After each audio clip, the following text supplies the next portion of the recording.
Welcome to Princess Cruises Enchanted Princess. You're joining me today for the second part in this vlog series on a 7-day Western Mediterranean cruise. Last Saturday we departed the port of Barcelona in beautiful sunny weather in early May of 2023. We had the usual Princess Cruises sail away celebration, and yes, Stanley the bear was out on deck to welcome all the guests on board.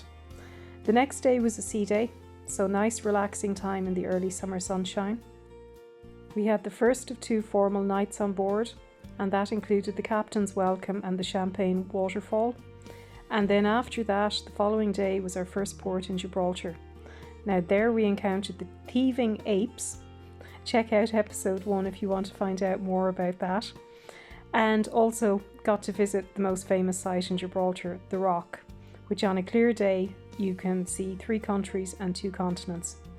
We then had another sea day as we made our way back along the coast towards France, and that's exactly where we are today in Marseille, France.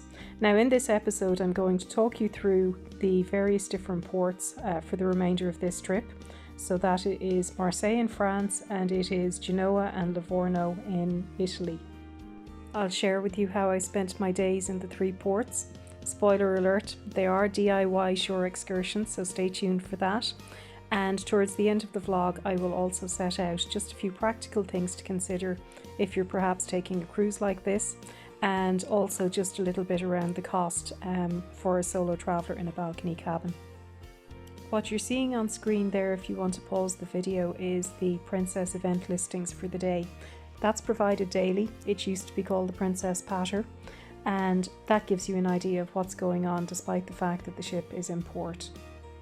Despite some strong winds overnight, we nonetheless met port in Marseille on time, and the gangway was down shortly after 8 for guests to go ashore. Now in terms of the port area, it's actually about 5 kilometres outside of the city centre, and as you can see on the map there, in the event that you were to choose to walk it, it would take about an hour and a half. So probably not a very efficient use of time for your day in port. I actually chose to use the transfer provided by Princess Cruises. Now that came in at a cost of $16 per person return, and it took about half an hour to get to the city centre. It was in the usual morning traffic because I boarded at about 8:30. Now there is also a free shuttle bus that's provided, and the bus stop for that is a short walk from the terminal building. The drop-off point in the city centre is near a shopping centre called the Terrace du Port, and that is about a 10-minute walk from the old port area. As I've mentioned before in a couple of other vlogs, when it comes to exploring ports of call, my philosophy would generally be, if it's some place that I would be happy to visit on a land-based trip and do my own thing, well then when it comes to arriving there by cruise ship, I would also feel comfortable doing my own thing. So that's exactly what the plan was for the day. My day was going to be split into 2 parts. The first being time to explore Marseille, and the second being back on board the ship where I had a reservation for the sanctuary. So I'll talk about that a little bit later on. Now in terms of the drop-off point for the shuttle bus from the cruise ship, it was about 2 blocks from the old port, so very easy walking distance and very nice to just wander around the old port area early in the morning and take in that scenery. After that, my plan was to visit what is probably the most famous landmark in Marseille, and that's the Notre Dame Basilica. That is the basilica set high on the hillside overlooking the whole city. Now there are several ways that you could get there, including by taxi. You could take the walk, which is all uphill, so probably not for the faint-hearted. Or you could do a city tour, which would take you to that as one of the destination points. Now there are 2 types of city tours. One of them is Le Petit train, so that's effectively a little tourist train, which I believe takes quite a while to make its way up there. The second is the one that I chose, and that is the hop-on hop-off bus, which is basically a city tour. It goes out along the coast and eventually winds its way up towards the basilica. Now just in terms of people who may have mobility issues, just something to be aware of, the actual bus stop drop-off point is at the bottom of quite a significant flight of steps, so you do have to climb up there in order to get to the basilica. Admission to the basilica itself is free. On occasion, in the event that Mass is on, there may be an actual wait before you can enter, but once inside, people are free to wander at will and spend as much time as they wish. Now, as I mentioned, my plan for the afternoon was to go back on board the ship reasonably early because I had a booking for the sanctuary. So this is the adult-only space that is on one of the upper decks of the ship. Now, there is an upcharge for this. It comes in at a cost of $20 per half day per person. It can't be booked in advance on the Medallion app or on the website, so it is a case of needing to go directly to the sanctuary on boarding day if you want to reserve a spot. Space is limited, and I suppose dependent on the itinerary, it may be popular on certain days, particularly sea days. So just a couple of tips if you're considering booking the sanctuary. Basically, at the point that you make the reservation, you will be given a brief tour of the sanctuary, and at that point you can actually select which sun lounger you would like to be located at, and that will be yours for your appointed time. Now, also in terms of choosing to do it either in the morning or the afternoon, in addition to the fact that there is a standard menu that's on offer for lunch and so on, if you do it in the afternoon, it also includes the treat of afternoon tea being served at your sun lounger. Also, finally, just to temper expectations, the sanctuary is not a covered area, so it's not an enclosed solarium the way that you might find something like that on other ships. It is open to the elements. The wind blows through, and certainly as it hits off the canvas coverings that are there, it can make quite a racket, which is exactly what I experienced for my afternoon in the sanctuary while we were in Marseille. Also, it wouldn't be usable if the weather is wet, so there are just a couple of things to bear in mind.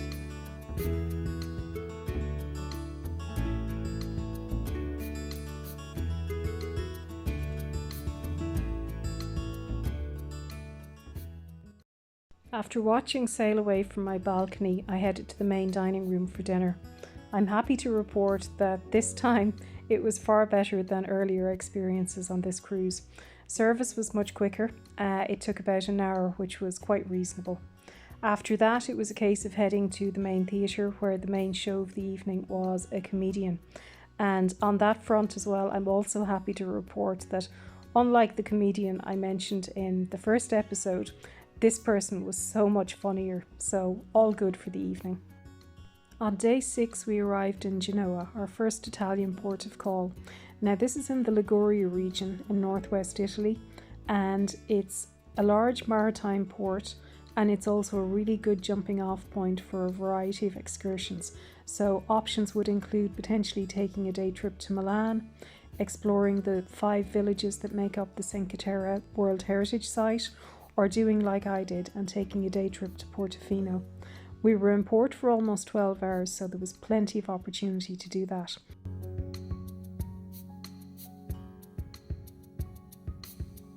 Conveniently, the Enchanted Princess docked at the MSC cruise terminal. Now that's just a 5-minute walk from the main railway station in Genoa. That's called Genoa Principe. And from there it was possible to get a train directly to a town called Santa Margherita Ligure. Now that is just 15 minutes from Portofino, and there is a connecting bus service, so all very efficient. Alternatively, from the railway station you can actually walk to the ferry dock and you can arrive in Portofino via ferry. Again, that takes about 15 minutes, or you can do it in reverse order, which is exactly what I did. Now, if you had to conjure up an image in your mind of a typical picture postcard Italian village, Portofino would definitely be it.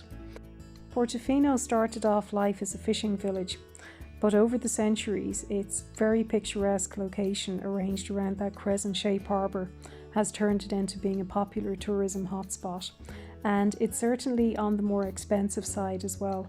Any place that you find that the main shopping opportunities are Chanel and Dior stores, you definitely know that it's a bit spendy, and that's also evident by some of the yachts that are there as well. Now, despite the fact that I visited in early May, so pretty early in the tourist season, there were times during the day, particularly as you could see successive tour groups arriving, where it began to feel quite overcrowded.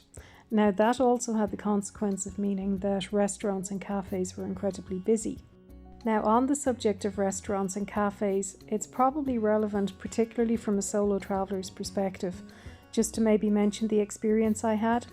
And unfortunately, it's not just unique to this particular visit, it's something I have found that prevails quite a bit in Italy over the years when I've visited various different places. There seems to be a certain bias against solo travellers. Basically, in Portofino, I wanted to have lunch. I inquired in a couple of different places that clearly had plenty of available tables for a table for one.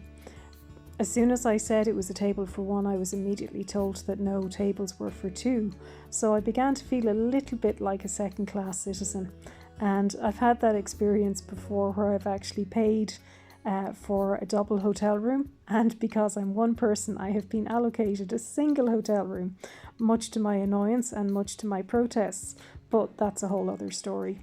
In any case, eventually I did find someplace quite pleasant to eat, overlooking the waterfront, and had a nice pizza for lunch. Now, in terms of the journey back, I chose to take the ferry back, and I have to say that the 15-minute ride back to Santa Margherita Ligure was absolutely really delightful. So you can see the boat that's passing there. That's actually an example of the typical ferries that shuttle back and forth.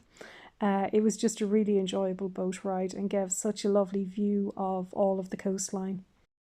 Also, just something to be aware of if you are looking at cruise lines itineraries for visiting this part of Italy. On many itineraries, I've seen Portofino listed as the port of call. Now, in most instances, that's not going to actually be your port of call. Essentially, there are some smaller cruise lines with smaller cruise ships, usually more luxury variety. They will actually anchor out in the bay and will tender guests directly into Portofino. However, the vast majority of the mainstream larger cruise lines that operate larger cruise ships will actually dock probably in Genoa, which is closest.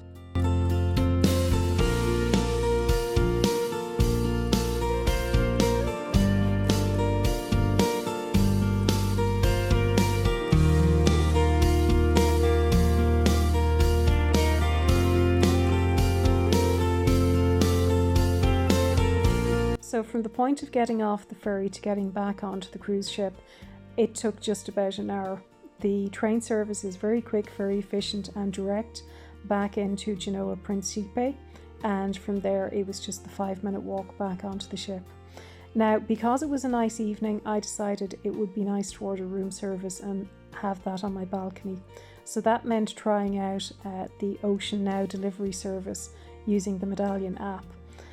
That was my first time trying it, and while the principle of it is great and it's based on the fact that the medallion that I showed in episode 1 is a piece of wearable technology which essentially allows the crew to track down where the order has been placed and where they're to deliver it, in this case things went slightly awry.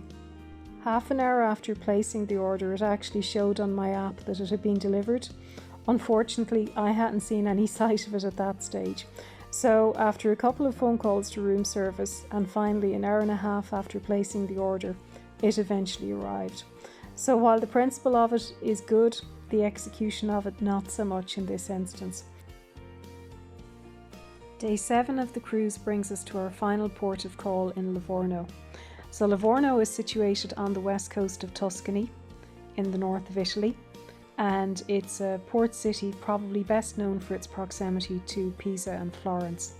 Now, what you're seeing there on the daily schedule, you may have noticed that it referred to shuttle services being mandatory from the ship. Basically, the cruise port is in a pretty industrialised port area. No walking is permitted, so all cruise lines are obliged to provide shuttle transfers to Livorno city centre. So cost effective and quite efficient. Now, because I had been to Pisa before and decided I didn't want to do the journey to Florence, I opted to just spend the day in Livorno and to explore this new destination. For me, that meant a pretty leisurely start to the day. Plenty of time to enjoy breakfast and the buffet, which is what you've seen just there. And also just to have a wander around the ship, which is sometimes nice to do when the first rush of that morning crowd has gotten off on a busy port day. So what you're seeing here is the International Cafe in the Piazza. That's pretty much a staple of all Princess ships, and basically it's open 24 hours a day and serves a wide variety of snack foods and cakes and desserts and fruit and so on. So always a good place just to pick up a quick snack. Now, in terms of going into Livorno, or in terms of looking at other shore excursions, undoubtedly the very popular ones are Pisa and Florence. So Pisa is actually only about 20 kilometres away from Livorno. Now, it can be accessed by train, although I believe it might be slightly complicated to get to the train station in Livorno. You would need a taxi to get there. Or also, I did see that there was actually a regular shuttle service that operated from the centre of Livorno, and that seemed quite cost effective. Florence is a bit more further afield, so a shore excursion might be a better option for that, just in case timings don't work out well to do it on a DIY basis. So in continuing on this little tour around one of the main decks of the ship while it's nice and quiet, what you can see there is a glimpse into one of the specialty restaurants. So that's a Catch by Rudy, and it's predominantly a seafood restaurant. It's newly introduced onto a couple of Princess ships this year. And what you're seeing here is on one side the customer service desk or guest services, and just opposite is the shore excursions desk. Now you'll see that this area is pretty quiet on the morning of the final day. So assuming it's a port day, it may be a good time, top tip, to actually deal with anything that you may have to do with guest services if there's something that you want to query on your account or anything of that nature, because by evening time there will be a significant queue there. So moving on to the day in port and the exploration of Livorno. Now honestly, I didn't know too much about it. I didn't really know what to expect, and it is certainly the less high profile of the towns in the Tuscany region, that's for sure. So with a population of just 155,000, it's not really a particularly big place, and it's very manageable to navigate the main core area on foot. It has a very interesting built environment, lots of historic buildings dating from the Renaissance era, and it's encircled by fortress walls, and within that there's also a canal system which is apparently known as being the Venice of the North, or the new Little Venice, I think. I think Venezia Novo is how it may be referred to. So lots of interesting areas. What I would say is, despite the fact that there are lots of very well preserved historical buildings, and the snapshots that you might see certainly show it in a very appealing light, I was surprised at the amount of graffiti in some locations, particularly down near some of the canal systems. Nonetheless, it was a good place to spend a few hours exploring. I visited the central market, which I think probably the best time to visit will be early morning when it's at its busiest and most bustling. I visited around noon, so it was beginning to wind down at that stage, so I think getting the authentic Italian experience will be better in the morning. Other than that, it was pleasant to wander down towards this recreational port area and also to explore some of the shops in the main central area. After that, it was a case of returning to the ship just to enjoy being on the ship for the remainder of the afternoon on our last full day.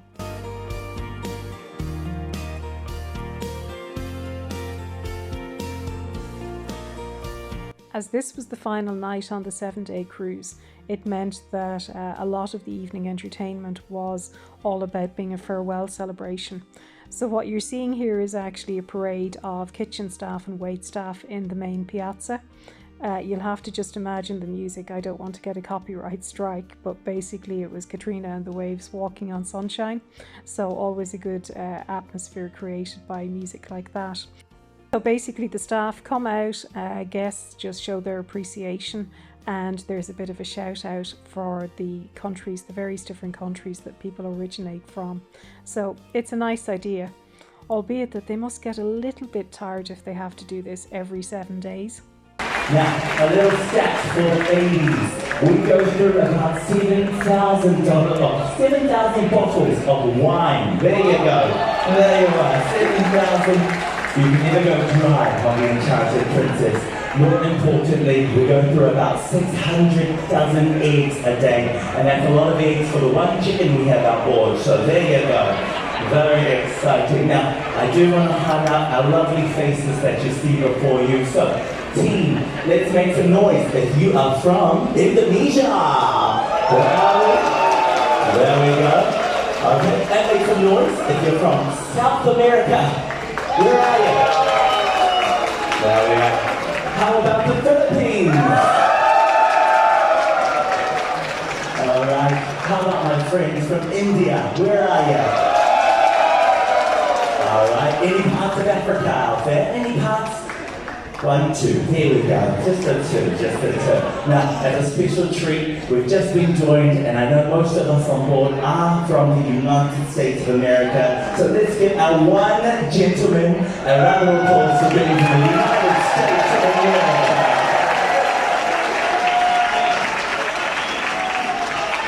From there, it was on to the theatre where there was a farewell variety show, and that was preceded by, again, a degree of appreciation for staff on board.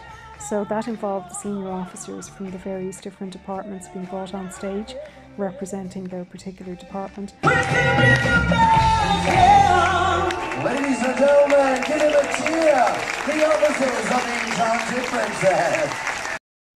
The variety show showcased performers that had been all around the ship during the week, so that included the duo from the Irish pub on board. It included the cover band who typically performed in the piazza in the evenings, and obviously the production show singers as well. Very good. Someday I'll wish upon a star and wake up where the clouds are far behind me.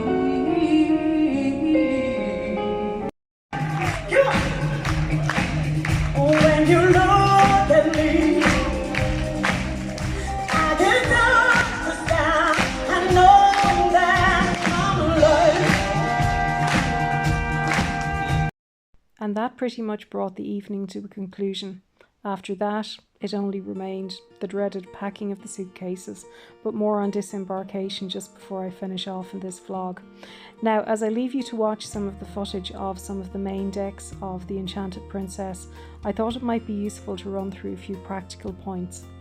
Now, in the event that you're considering cruising on Princess in Europe, just to be aware of the way that they organise their itineraries. So basically what I did was a 7-day Western Mediterranean cruise. So as you've seen from these episodes, this sailing essentially went from Barcelona in Spain to Civitavecchia, which is the port outside Rome. So along the way we had Gibraltar, we had Marseille in France, and then we had a few ports in Italy. Now the ship will then continue on from Civitavecchia and it will travel to Athens. So it will take in a number of ports en route there to make up another 7 days. And then the third part of a 7-day loop is from Athens back to Barcelona. So that will take in some Greek islands on the way. Usually there's a port of call in Naples as well, and in Sicily. Now the way the Princess marketed, you can book individual 7-day blocks, you can book a 14-day, or you can book a 21-day. So that's just something to bear in mind.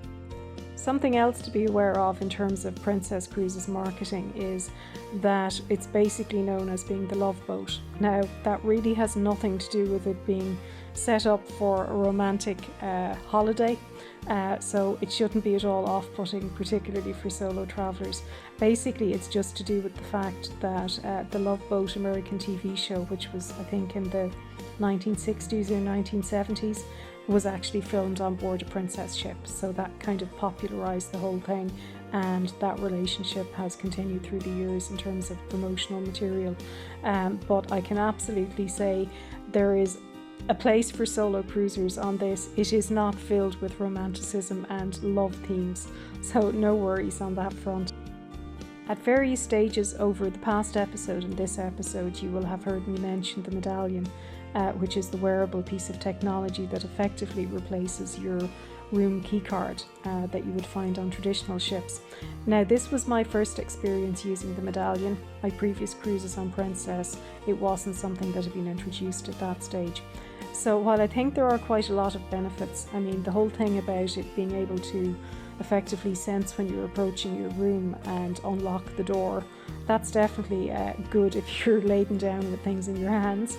In terms of the Ocean Now ordering service, in theory that has the potential to be very good, in that the tracker essentially in the medallion will actually detect where the order has been placed, where the person is in order to deliver that order. But as you will have seen from earlier in this episode, my experience with that didn't quite work out terribly well, so I'm not really sure that it's up to par yet.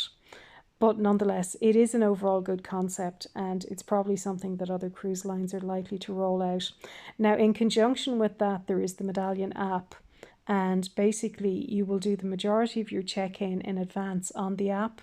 And while you're doing that, it also gives you the option of essentially selecting your preferences of how you would like your cruise experience to be. Now, I did this, and when it came to dining preferences, I had opted for, I prefer a quicker service, I prefer a sea view in the dining room, and really none of those things panned out. I didn't get near a window at any of the tables that I was seated at, and I definitely did not have quick service. The quickest service I think took just over an hour. The slowest took about 2.5 hours for dinner. So at a solo table for 2.5 hours, it really isn't much fun. So again, hopefully that's something that as the medallion technology improves, maybe that'll improve a little bit as well. Just to finish out on the subject of technology, it's relevant to mention the internet aspect. So I had booked the Medallion Net Wi-Fi, which was the full Wi-Fi package. Princess tout this as being some of the best Wi-Fi at sea. Now, I have to say that was not my experience at all. It was truly horrible and frustrating. Yes, I know this is first world problems, but I suppose we all get used to technology and instant access to the internet. I've previously cruised last year on a trans-Pacific cruise with another line, and the entire 4 weeks across the Pacific Ocean, the Wi-Fi held up remarkably well and was full strength all the way, was capable of streaming everything. This located really not very far off the coast of mainland Europe at any point in time, was 1,000,000 miles away from that, and 1,000,000 miles worse. So rant over. It's something for the future. I hope it improves. And finally, in making me seem like a complete Minnie the Moan, I think it's worth mentioning disembarkation.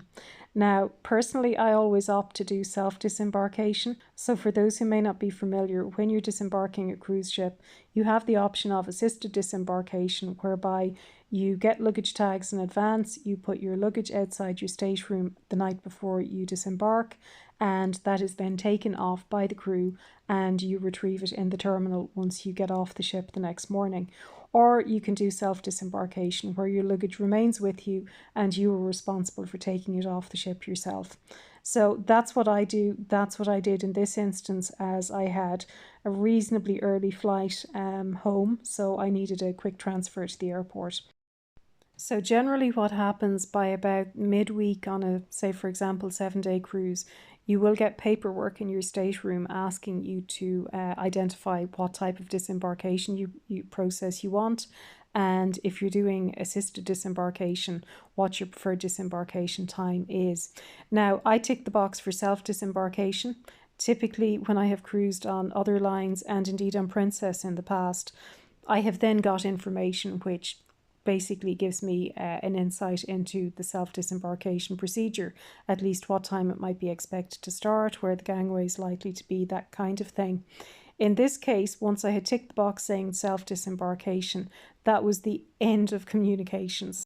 For me, that didn't present any problems, because basically when it came to about 7:30 or 7:45 on my disembarkation morning, I simply decided to head down to deck 5, down towards the piazza area, because I figured that's where the gangway was likely to be. That was where we had boarded the previous week. So really it was a case of, yes, I went down, the gangway was open at that stage. There were a couple of officers there just generally saying goodbye to people as they headed out to check out through security. And yeah, that was it. But I did feel for people who may have opted for self-disembarkation. It may be their first cruise and they would have no idea what to do. I would say if you find yourself in that situation the night before disembarkation, absolutely head to guest services or call guest services just to check what is going on and to see if by any chance you've missed out on paperwork that you're perhaps supposed to have received, providing that information. Having said all of that, none of that tarnished the actual experience of the 7 days on board. I thoroughly enjoyed my time on the Enchanted Princess. I enjoyed pretty much everything about the trip. It was a quick getaway, booked at short notice, but really it lived up to expectations. I've cruised Princess before. I knew what to expect from the Princess product.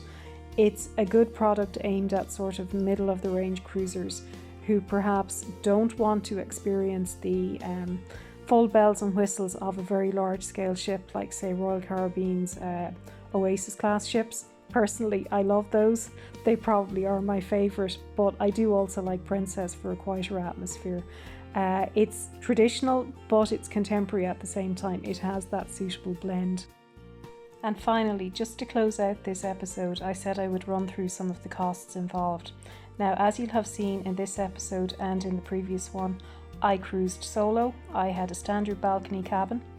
Balcony cabins are always my preference, so I am unfortunately well used to having to pay hefty single supplements.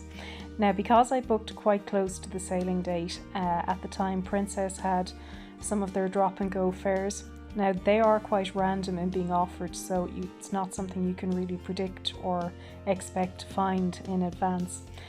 In any case, I think it was possibly just a 25% supplement on top of the regular fare, so I was very happy with that. Now, in looking for the best deal, I actually booked through a US-based online travel agent. I'm based in Europe, but there was no restriction in doing that, and I have used them before, so I generally find they are quite good. So as you'll see there, the basic fare came in at $1,009, so that included the cruise fare and taxes and port charges. So then moving on to additional items, and there is the crew appreciation. Please don't remove this from your fare. Although it's considered discretionary, it really is part and parcel of it. And finally, the discretionary items, from my point of view, that was a soda package. That was the basic soda package, and that came in at $105 for the week, and also Wi-Fi, which, as you'll have heard already, that was a bit of a waste. Wi-Fi aside, I found this to be a very good value cruise, particularly from the point of view of a solo traveller occupying a balcony cabin. I have found Princess to be quite good in terms of their single supplements, so I'll continue to look for deals on this cruise line in the future. Now, that brings us to the end of our 7 days in the Western Mediterranean. I hope you've enjoyed these episodes, and if you have, please consider subscribing and please consider hitting the like button, and stay tuned for more cruise content.